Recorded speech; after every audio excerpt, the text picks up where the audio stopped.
saudara, para bapak dan ibu yang berbahagia, para bapak ibu semua punya kesempatan menjadi murid Sang Buddha. Menjadi orang yang mau melaksanakan dhamma, yang bertindak lurus, yang bertindak benar, yang bertindak patut. Kita semua bisa. Nah, apakah itu? Kita dibekali dengan pelaksanaan sila. Di dalam banyak riwayat Buddhis diterangkan dengan melaksanakan Pancasila Buddhis saja, tidak membunuh, tidak mencuri, tidak melanggar kesusilaan, tidak bohong dan tidak mabuk-mabukan, seseorang bisa mencapai tingkat kesucian yang pertama, Sotapanna. Dan Anda semua punya kesempatan itu. Anda boleh lakukan, menghindari pembunuhan, pencurian, pelanggaran kesusilaan, bohong, mabuk-mabukan.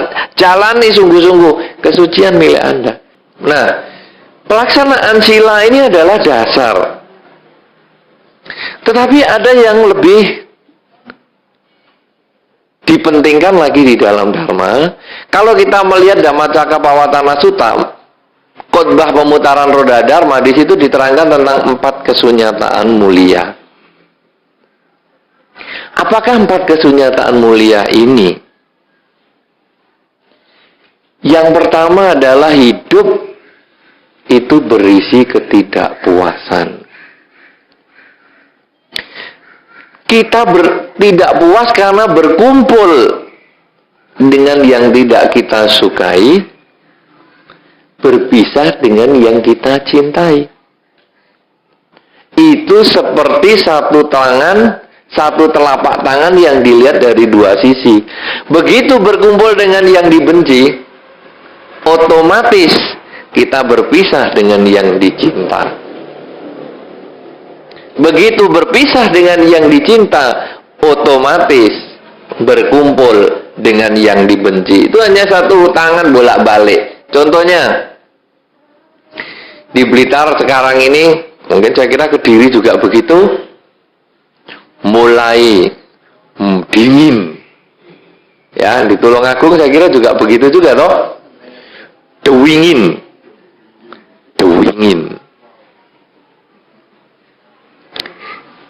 Anda dulu sibuk pasang AC. Gitu? Kediri, Blitar, Tulungagung sibuk pasang AC. Sekarang kedinginan. Anda ikut stres loh. Dinginnya nggak pasang AC, swadem. Takut mandi sampean. Loh, dulu pasang AC kan supaya dingin. Sekarang dingin protes. Anda kedinginan itu berkumpul dengan yang tidak Anda sukai, kedinginan. Otomatis berpisah dengan yang Anda sukai, rasa tidak kedinginan. Anget. Nah, tapi kalau anget kekangetan, Anda ya protes aja. Sumu wah, Blitar, Lingi atau Kediri, Tulungagung sekarang kok sumu ya. Bukan panas. Kalau panas payungan.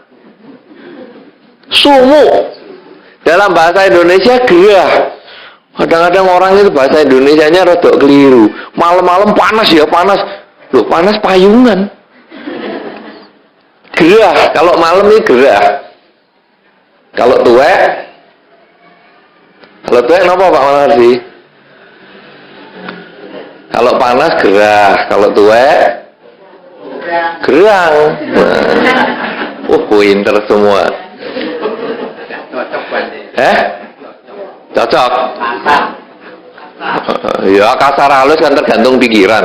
Nah, ini justru inilah berkumpul dengan yang dibenci, berpisah dengan yang dicinta. Kita jadi tahu, kasar. Berkumpul dengan yang dibenci, aku rasa seneng dilokke gerang. Ya kan? Berpisah dengan yang dicinta, maunya dilokke sepuh.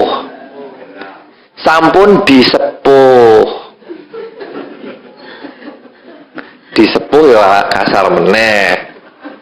Nah, jadi kalau disepuh kan artinya barang elek jadi lebih bagus toh tampaknya. Kan sebetulnya itu sama dengan digerang gitu itu. Ya. Itu semua tergantung pikiran. Nah, inilah justru di dalam Dhamma bahwa kita sekarang waduh kok kepanasan, ngomel lagi. Padahal sebetulnya gerah itu tadi itu kan karena kita berpisah dengan yang dicintai, suasana sejuk. Berkumpul dengan yang dibenci, tidak suka dengan suasana yang gerah, gobios semua. Lalu pasang AC. Sudah pasang AC kademen selimutan. Loh, ini piye lagi?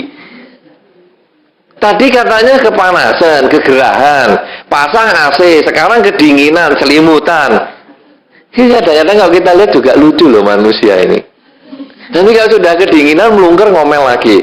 Lah inilah berpisah dengan yang dicinta dan berkumpul dengan yang dibenci. Itu kesunyataan yang pertama dan ini berlaku untuk semua makhluk. Manusia juga berlaku. Binatang juga begitu. Kucing punya anak, Anda dekati, mau Anda ambil anaknya, nyakar dia. Karena dia berpisah, takut berpisah dengan yang dicinta yaitu anaknya, takut bertemu dengan yang dibenci, perpisahan dengan anaknya. Ayam punya piye, gitu, pitik, kutuk anak ayam, piye anak doro, pinter lagi. Berarti Anda ini belum ngantuk. Nah, kutuk anak ayam. Begitu Anda mau ambil anak ayamnya, ngabruk. Induknya pasti menyerang Anda. Kenapa? Karena dia takut berpisah dengan yang dicinta.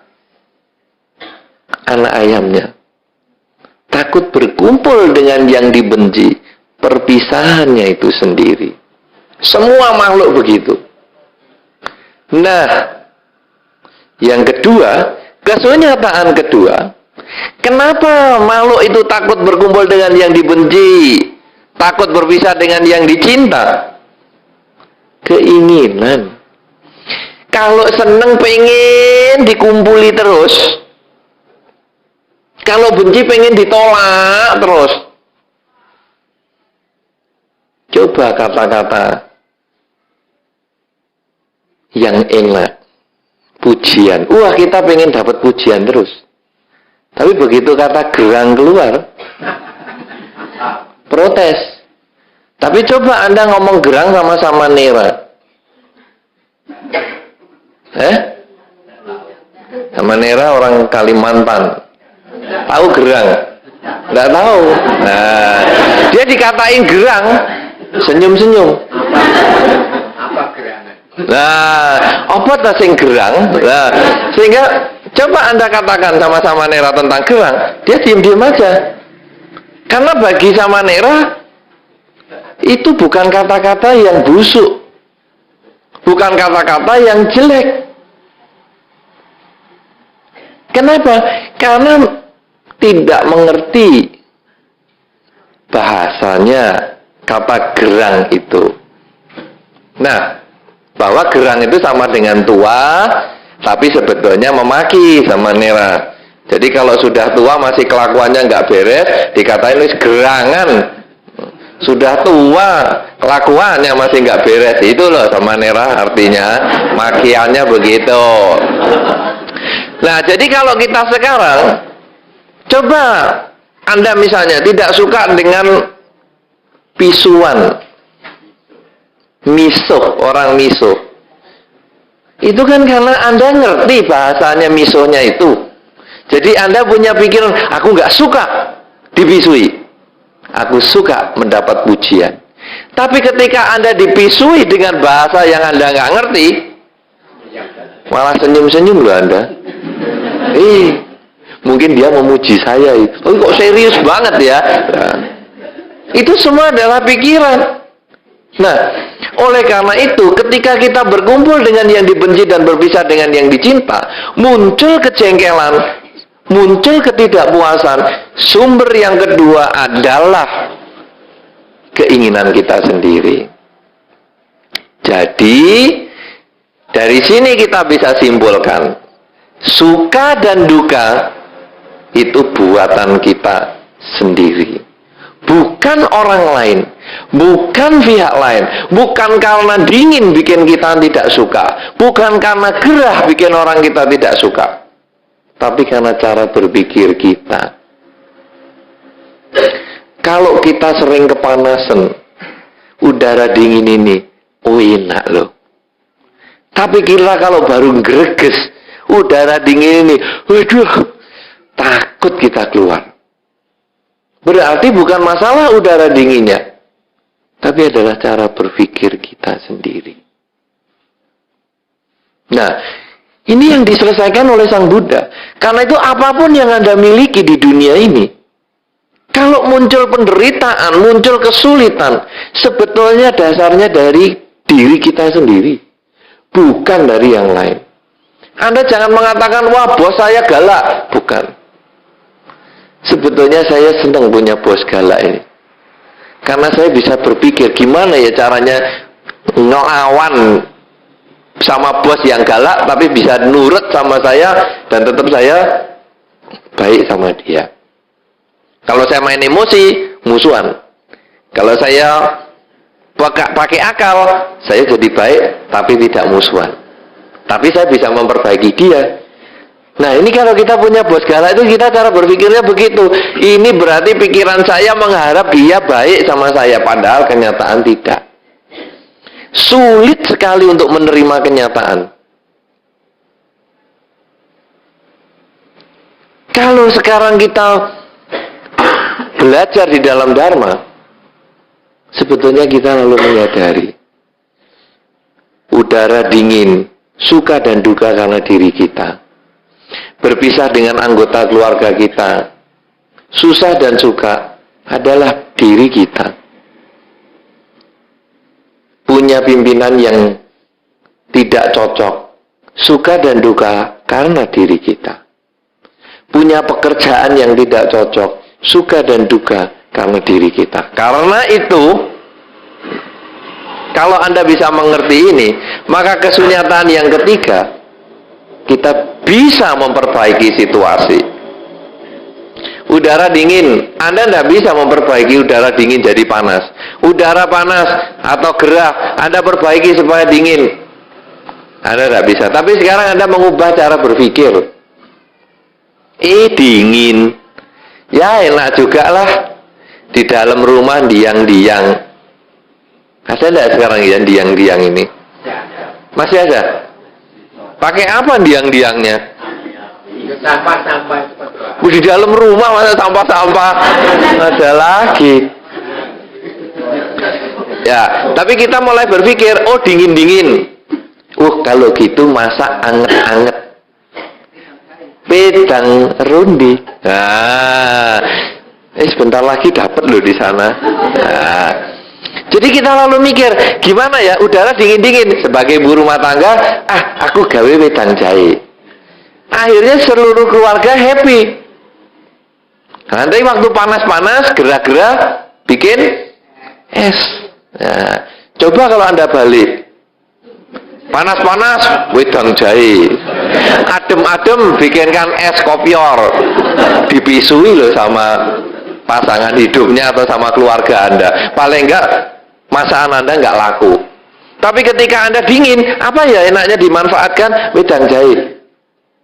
Itu cara berpikir Anda yang diubah, bukan mengubah dingin dan panasnya itu. Panas-panas gerah-gerah ini apa? Oh es. Ini cara berpikir Anda yang diubah. Kalau Anda bisa begitu, muncullah kebahagiaan. Tapi kalau Anda tidak bisa begitu, muncullah penderitaan. Duh panasnya, duh dinginnya, duh apa ngeluh terus. Tapi ketika Anda bisa memanfaatkan setiap situasi yang muncul, apa saja, muncullah kebahagiaan. Inilah kunci Dharma. Kunci yang ketiga itu tadi, kalau hidup itu berisi ketidakpuasan karena berkumpul dengan yang dibenci dan berpisah dengan yang dicinta, Yang kedua tadi sumbernya keinginan kita sendiri. Yang ketiga berarti kalau keinginan kita berarti kita bisa atasi sendiri. Nah, lalu yang keempat jalannya untuk mengatasi. Di dalam Dhammacakkappavattana Sutta di situ disebutkan jalan mulia berunsur 8. Inti jalan mulia berunsur 8 adalah punya perbuatan yang baik, ucapan yang baik, pikiran yang baik. Apakah itu ucapan, perbuatan, dan pikiran yang baik? Badan, udara panas atau dingin, mengalami untung atau rugi, punya pasangan hidup menjengkelkan atau menyenangkan, punya anak yang nurut atau yang rewel. Hendaknya badan ini dikendalikan. Artinya, punya bojo yang rewel, jangan langsung merengut. Badan dikendalikan dulu. Bibirnya direm, jangan panjang-panjang. Kenapa? Karena kita mencoba berpikir, kenapa ya kok dia merengut? Kenapa ya kok dia galak sama aku? Kenapa ya kok dia kasar sama aku? Nah, akhirnya kita bisa mengubah. Oh, pancen kamu begini. Nah, kita mengubah cara hidup kita. Rugi juga, jangan lalu, duh, aku rugi terus merengut, mukanya ditekuk, lalu songgoang. Jangan. Lalu kita merenungkan, kenapa saya rugi? Apa yang harus saya perbaiki? Mungkin dagangan saya pengaturannya kurang bagus. Mungkin harga saya yang kurang bagus. Nah, dengan perbaikan perilaku ini, penderitaannya hilang, kebahagiaannya muncul. Ini baru perilaku fisik. Apalagi ucapan. Perilaku fisik bisa. Karena ketika Anda ketemu dengan pasangan hidup yang menjengkelkan, anak yang nakal, dagangan rugi, ketemu saingan dagang, fisik Anda tidak melakukan apa-apa. Tapi omongan bisa nyengak. Nyengak itu nyeklit, nyelekit. Misalnya pasangan hidup greget ke, lalu kita diam-diam di rumah, lalu diajak pergi, ayo pergi. Nah, mau itu sih lumayan, dengaran ngejai. Tumben ngajak.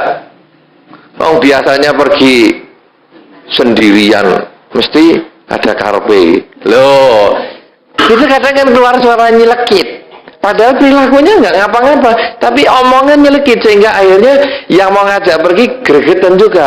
Kamu dijak pergi salah, nggak dijak pergi juga salah. Akhirnya geger. Nah, ini adalah karena omongan yang nggak benar.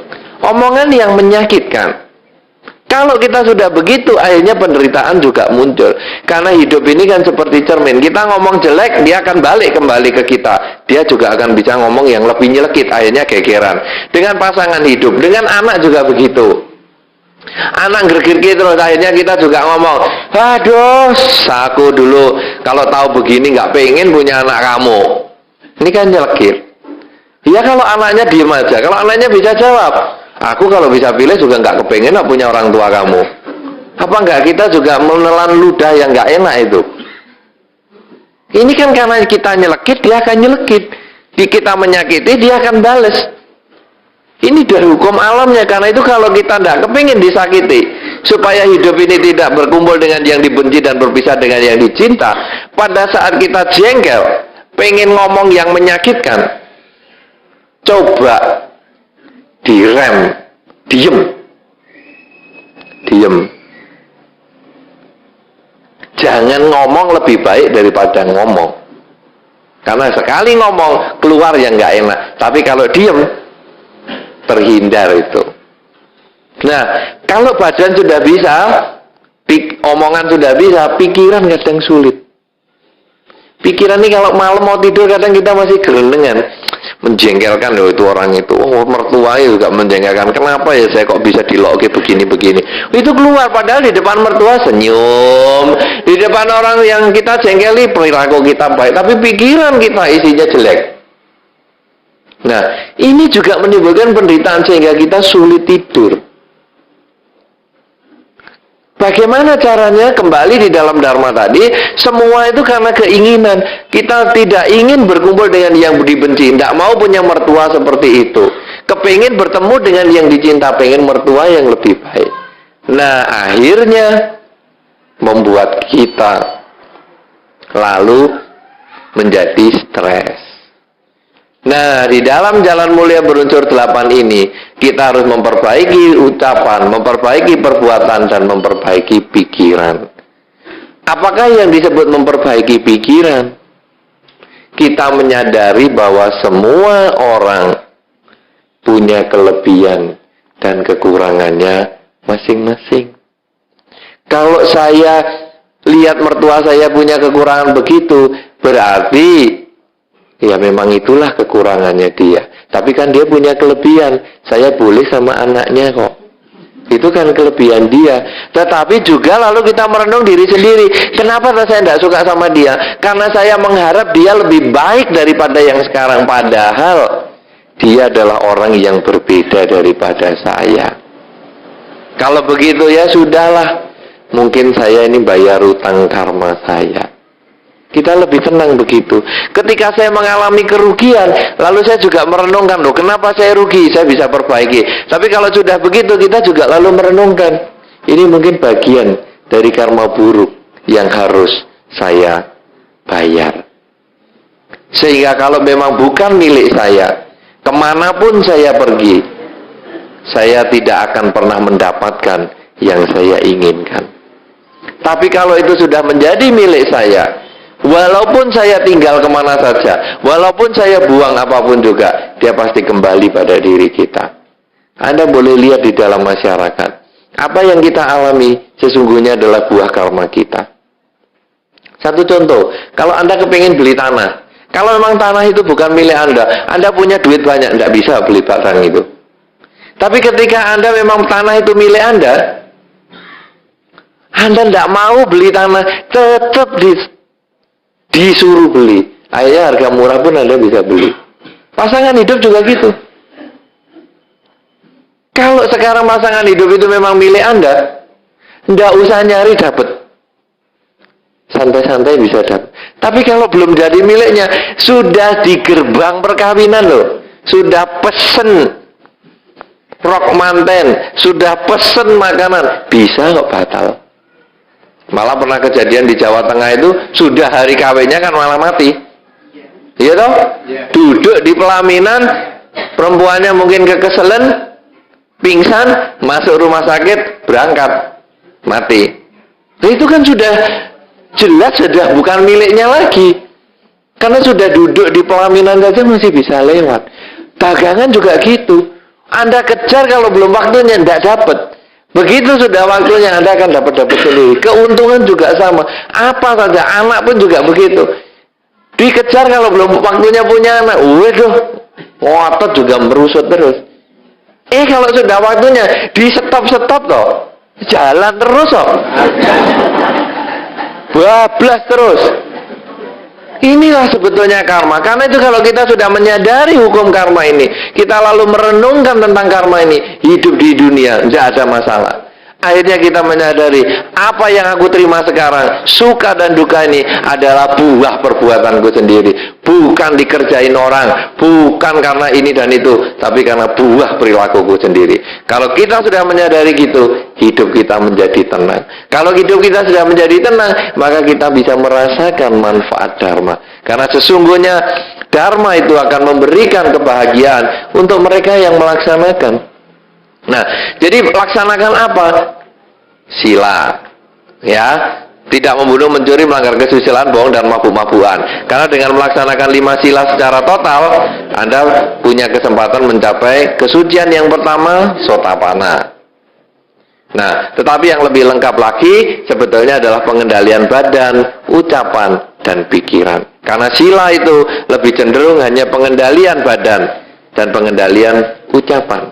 Pengendalian pikiran dengan kesadaran dan latihan meditasi. Peningkatan latihan meditasi dengan latihan rutin pagi sore memperhatikan objek. Apakah itu pernafasan kita, apakah itu perilaku kita pada saat duduk, berdiri, berjalan, dan berbaring. Itu semua yang akan mengarah untuk menuju kebahagiaan di dalam kehidupan ini maupun kehidupan-kehidupan yang selanjutnya.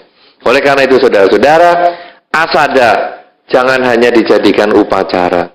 Asada yang pada saat itu memperingati 3 peristiwa penting. Pembabaran Dharma, sehingga 5 pertapa mencapai kesucian sehingga menjadi sangga yang pertama. Dan lengkaplah Triratna, Buddha, Dhamma, dan Sangga. Jangan hanya diperingati seperti itu. Marilah kita menjadikan Buddha, Dhamma, dan Sangga di dalam diri kita. Bahkan kalau kita bisa jalankan dalam kehidupan sehari-hari, kita semua menjadi Sangga yang sesungguhnya. Sangga adalah siswa Sang Bhagawa yang bertindak lurus, bertindak benar, dan bertindak patut. Lihatlah diri kita, lihatlah perilaku kita. Sudahkah saya bertindak lurus, benar, dan patut, sesuai dengan Dharma? Kalau masih ada yang bengkok-bengkok, ada yang belum benar, ada yang belum patut, yang dilihat secara Dharma, marilah kita memperbaiki. Karena dengan semakin kita perbaiki sedikit demi sedikit, kebahagiaan menjadi milik kita. Karena di dalam ajaran Sang Buddha, suka dan duka adalah karena pikiran kita sendiri. Kalau kita bisa melihat suka dan duka karena pikiran sendiri, kita bisa ubah cara berpikir kita. Manfaatkanlah situasi apapun juga, sehingga kita menjadikan semua kesulitan sebagai kesempatan untuk maju. Ibaratnya tadi ketika udara dingin, ini kesempatan untuk memperhatikan keluarga dengan memberikan minuman yang hangat. Ketika udara gerah, ini kesempatan memperhatikan keluarga untuk memberikan minuman yang menyejukkan. Ini adalah sebagai contoh di dalam kehidupan sehari-hari. Kesulitan kita bisa jadikan tantangan untuk kita menjadi lebih maju di dalam segala bidang. Usaha Anda, rumah tangga Anda, kehidupan bermasyarakat Anda, kesulitan apapun yang Anda temui, sebetulnya bisa Anda ubah dengan cara berpikir yang benar, ucapan yang benar, dan berperilaku yang benar. Karena itu, praktekkan Dhamma ini sedikit demi sedikit. Jalankan sila sedikit demi sedikit. Jalankan meditasi sedikit demi sedikit. Maka Anda akan mencapai apa yang kita bicarakan pada malam hari ini, bahwa Dharma memberikan kebahagiaan di dalam kehidupan kita, berumah tangga, kehidupan bermasyarakat, dan kehidupan beragama, kehidupan dimanapun juga, bahkan sampai kehidupan yang akan datang. Semoga dengan kekuatan kebajikan yang kita miliki, kita akan bisa merasakan manfaat Dharma di dalam kehidupan kita. Semoga Anda selalu berbahagia. Semoga semua makhluk, baik yang tampak maupun yang tidak tampak, akan memperoleh kebaikan dan kebahagiaan sesuai dengan kondisi karmanya masing-masing. Sabbe sata bhavantu sukhitata.